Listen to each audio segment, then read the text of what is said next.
Je suis très content d'être là aujourd'hui. Les joueurs de Goni disent que l'on doit suivre les traces de nos ancêtres. Ceci est très important. Le fait de suivre la trace de nos ancêtres, c'est ce qui nous a amenés ici. Le même événement a eu lieu l'année passée. Si on est là aujourd'hui, c'est que le dernier rassemblement a porté ses fruits. Tout ce qui a été dit l'année passée a été réalisé. Et ces réalisations sont indéniables. L'année passée, c'est nous qui avons dit que notre pays passait un moment critique. On a dit que s'il n'y a pas d'ennemi intérieur, l'ennemi extérieur ne peut rien face à un peuple. Nous avons des ennemis parmi nous. On les a maudits l'année passée. Et cette malédiction a eu des conséquences pour eux. Cette année aussi, on les a maudits à nouveau. Nous avons été victimes d'un complot bien ficelé, raison pour laquelle le pays est dans cet état. Raison pour laquelle tous les ennemis à l'intérieur ont été maudits. Qu'ils soient maudits dans le présent et à jamais. On demande au génie tutélaire et à nos ancêtres d'éloigner définitivement les ennemis intérieurs de notre nation. Nous sommes particulièrement heureux cette année. Après la réussite de l'événement passé, plusieurs pays ont voulu participer à l'événement qui a eu lieu aujourd'hui. Maya Blow n'a pas été créé dans le but d'avoir de la notoriété, ni pour la politique, ni pour la recherche de profit. Nous avons choisi le chemin de nos ancêtres pour que cette spiritualité ne disparaisse pas un jour. Raison pour laquelle les gens se sont intéressés à nous. Si toutes les conditions de déplacement étaient réunies, il y aurait eu plus de monde au Djibon de cette année. Il y aurait eu des ressortissants de la Côte d'Ivoire, du Burkina, de la France, de la Chine, mais rien n'est perdu car ils ont tous décidé de faire le Djibon en même temps que nous. Il y a eu plus de 30 pays qui ont fait ce Djibon en même temps que nous. Ils ont choisi le même nom que nous, à savoir le Djibon. Ils ont aussi choisi la langue Bamana. C'est la première fois au monde qu'un tel événement du Mali soit fêté aux quatre coins du monde. Malgré le fait que le Mali ait été au cœur d'un tel événement, il n'y a pas eu une seule personnalité publique sur ce lieu. Voyez par vous-même, on les a tous invités. De notre tradition, on a quand même fait notre devoir. On les a appelés, mais ils ne sont pas venus. Mais ce n'est pas grave. Tous ceux qui sont venus suivre le chemin de nos ancêtres. Je vous salue tous et je vous remercie énormément. Peu importe là où vous venez, vous pouvez être fiers de vous aujourd'hui. C'est par ignorance qu'une personne dénigre sa culture. J'aimerais m'exprimer sur les actions qui ont été menées aujourd'hui. Cet événement nommé Djibon et l'autre libation, car on a fait deux. Nous avons fait des sacrifices pour nos ancêtres et nous avons hérité de ces pratiques depuis la nuit des temps pour tous les problèmes qu'on peut rencontrer dans notre vie. On cherche de l'aide venant de nos ancêtres. Ceux qui nous dénigrent aujourd'hui dans le pays, il y a deux types. Le premier groupe musulman, ils disent que ce qu'on est en train de faire est interdit par Allah. Mais nous savons parfaitement que c'est la voie pour accéder à notre Créateur. Le Créateur ne nous a pas fait descendre du ciel, il nous a créés à travers nos ancêtres.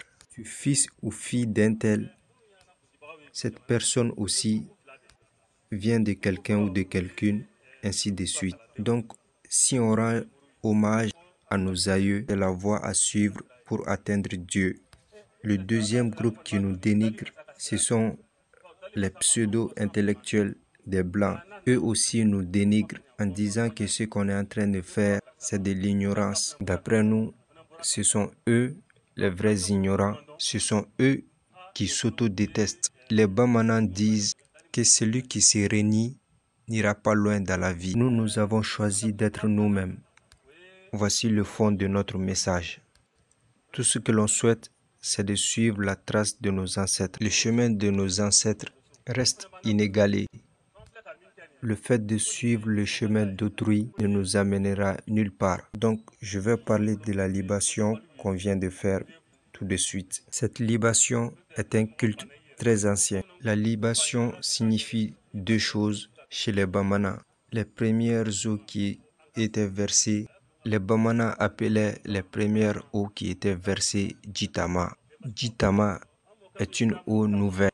Elle est versée pour conjurer le mauvais sort qui a été énoncé par la voix humaine. C'est quand on voulait annuler ce sort, on appelait nos cousins à plaisanterie pour verser le Jitama à leur présence.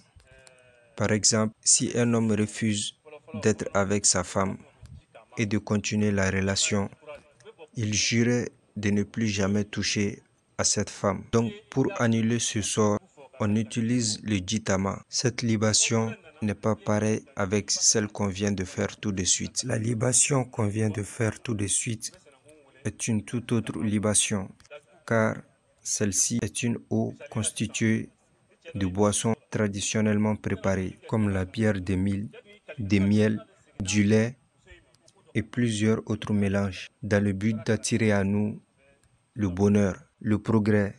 C'est cette libation qui nous aidera à transcender nos problèmes, de nous mettre en contact avec les génies tutélaires, car nous savons que ces génies tutélaires sont une grande protection pour nous. C'est pour cela qu'on a fait cette libation au nom de nos ancêtres. On a fait appel à eux aujourd'hui pour nous aider à sortir de cette crise, car le Mali n'est pas un petit pays. Tout le monde parle du Mali aujourd'hui. Pourquoi? Parce que les gens ont constaté que le Mali est un pays de connaissance. Le Mali est un des pays qui continue à suivre le chemin traditionnel, le chemin emprunté par nos ancêtres. Mais si ces mêmes Maliens n'en prennent pas conscience, ce sera déplorable. C'est pour cela qu'on a choisi de faire cette libation afin de nous rapprocher de certaines associations comme l'UNDM. Ils nous ont soutenus et on les remercie énormément pour cela. Cette année aussi, ils ont fait de leur mieux. On les salue pour tout ce qu'ils ont fait pour nous. Et on salue toutes les autres associations qui continuent de suivre le chemin des anciens. On ne se lassera jamais de vous remercier. Il y a eu plus de monde cette année que l'année passée. Plusieurs pays ont décidé de faire cette libation en même temps que nous. Il y a même quelqu'un de la Chine qui m'a envoyé un message en me disant qu'ils allaient faire cette libation en même temps que nous. Le Burkina Faso aussi, ainsi que la Côte d'Ivoire, la Guinée-Conakry, le Cameroun, le Togo, la France, la Belgique, le Canada, l'Espagne. Bref, je ne peux pas citer tous les pays dans lesquels les membres font cette libation en même temps que nous. Tout cela à travers l'appel que l'on a lancé. Il n'y a eu aucun dirigeant de l'État qui ne soit venu en ces lieux. Je trouve ça dommage de leur part, mais ce n'est pas grave. Même s'il y avait eu 7 personnes seulement, cela aurait suffi pour faire cette libation. Surtout qu'il y a eu tout ce monde, je vous salue tous. Après le Djibon, nous avons fait des sacrifices. Il faut que les enfants sachent ce que c'est que le sacrifice. Parce que après nous, ce sera à vous de prendre la relève. Nous honorons nos ancêtres. Et notre souhait, c'est d'être honorés par vous de cette même manière. Que nos petits-enfants et nos arrière-petits-enfants font appel à nous. C'est ça notre but. Donc, ils doivent comprendre ce que c'est que faire un sacrifice. Ceux qui disent qu'on n'est pas sur le chemin d'Allah, le fait même de faire tourner leur chapelet, ça aussi c'est un sacrifice. C'est un sacrifice aussi. Donc, le sacrifice commence là où l'être humain atteint ses limites, les limites imposées par sa propre connaissance. C'est pour cela qu'on fait des sacrifices. Si je cherche en vain une solution à un problème donné, donc ce type de problème est gérable par un génie tutélaire que je ne vois pas, mais il pourra m'aider à me débarrasser de mon problème. Donc aujourd'hui, les 2 bœufs qu'on a sacrifiés ont été sacrifiés pour nous mettre sous la protection de nos ancêtres, ainsi qu'au génie tutélaire qui se trouve dans ce fleuve. Certes, on ne les voit pas, mais on sait que nos ancêtres sont bel et bien enterrés sous la terre. C'est pour cela qu'on a versé de l'eau par terre. Les enfants du Mali doivent respecter ce fleuve. Imaginez un jour que ce fleuve tarit. Qu'est-ce qu'on va faire ce jour-là? Il y en a qui perdront sûrement la tête. Ce sera fini pour certains pays comme la Guinée, le Mali, le Niger, le Nigeria. Le bonheur de tous ces pays vient de ce fleuve. Ceux qui nous ont précédés ont respecté ce fleuve. C'est pour cela qu'ils l'ont nommé le Djoliba. Djoliba signifie le fleuve qui reçoit des sacrifices de sang animal. Ce sont nos ancêtres qui l'ont nommé Djoliba. Pourquoi ils faisaient ce sacrifice? Tout simplement parce qu'ils savaient que le bonheur de nos pays respectifs venait de ce fleuve. Ils le remerciaient et évitaient tout ce qui pouvait le porter préjudice. Quelle chose à ne pas faire au fleuve? Ne pas couper les arbustes qui se trouvent dans le fleuve. Ne pas creuser de trous à côté du fleuve. Ne pas couper d'arbres à côté du fleuve. À 100 mètres du fleuve, personne ne doit couper d'arbres. Mais aujourd'hui, c'est l'ignorance de certains de ces principes qui nous ont amenés là où nous sommes. Et on a causé beaucoup de préjudice à ce fleuve. Regardez Bamako, ils sont en train de construire jusqu'au bord du fleuve. Personne ne dit rien. En plus de ça, se servir du sable qui se trouve aux bordures du fleuve pour aller boucher le fleuve. Allez-y voir entre les 2 ponts, faire exprès de boucher le fleuve. Comment on peut manquer d'espace à ce point jusqu'à porter préjudice au fleuve qui nous procure autant de bonheur? Cela veut dire qu'on a arrêté de suivre le chemin des anciens. Nos anciens ont respecté et honoré ce fleuve. C'est pour cela qu'ils l'ont appelé le Djoliba. Et aujourd'hui, on maltraite cet héritage de toutes les manières possibles et inimaginables. Tout cela explique la cause de nos malheurs dans ce pays. Et on est venu pour nous faire pardonner à travers les génies tutélaires. Je ne parle pas de tous les citoyens. Que ces génies tutélaires nous apportent leur clémence afin que le pays puisse aller mieux, qu'il ait plus d'eau dans le fleuve et que l'hiver soit généreuse. Donc après la libation, c'est ce sacrifice que l'on a fait ensemble. Donc cet événement a eu 2 volets. L'année passée, je m'étais adressé aux grands initiés sur le fait d'être unis. Normalement, on ne devrait pas faire de sacrifice au beau milieu du fleuve. On aurait dû choisir un lieu plus approprié. Certes, il peut y avoir des sacrifices ici. On aurait pu choisir un autre lieu, mais malheureusement, dans plusieurs quartiers, il y a beaucoup de mosquées partout, ainsi que des églises, mais aucun lieu pour faire nos sacrifices. Et on est obligé de se déplacer pour aller au loin faire nos rituels. Pourquoi nous n'aurons pas de lieux pour faire nos rituels à nous? Il faut être unis, même si les autres ne nous soutiennent pas pour le moment. On doit rester soudés. Avec l'accord des grands initiés, on cherche à avoir un corbillard pour transporter nos morts, car il est difficile pour nous de nous procurer un corbillard lorsque quelqu'un d'entre nous meurt. Donc, je vous demande à tous, si personne ne nous aide, aidons-nous nous-mêmes pour avoir un corbillard au nom des grands initiés.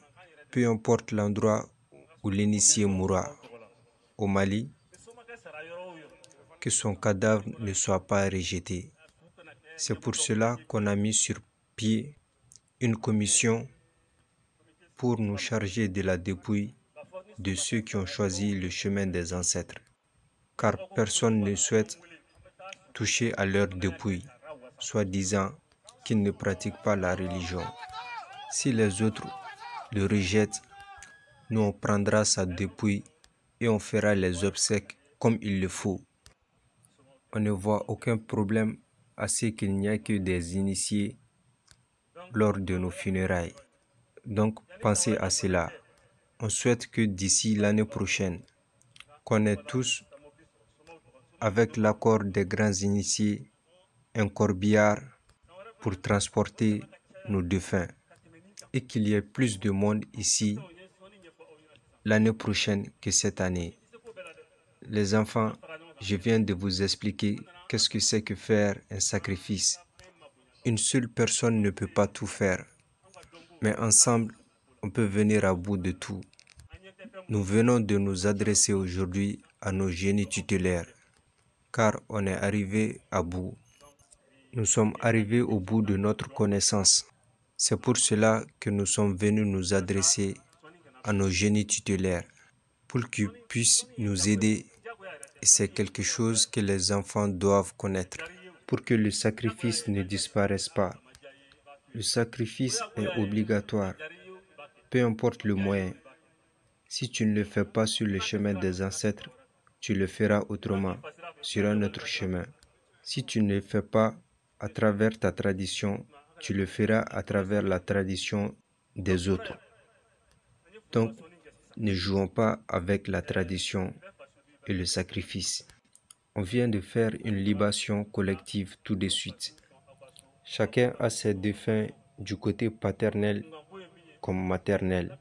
Donc, continuez de faire des sacrifices chez vous à la maison.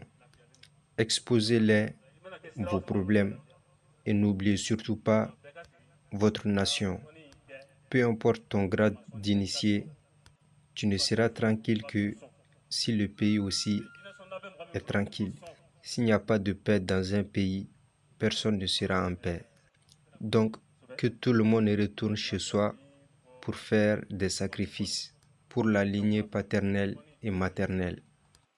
Que ceux qui font des sacrifices pour leur génie tutélaire continuent à le faire. Donc, je vais bientôt conclure sur ces propos. C'était ce que j'avais à dire. Nous souhaitons que l'année prochaine, qu'il y ait plus de monde et que le voyage soit facilité, que d'autres pays à travers le monde viennent participer avec nous.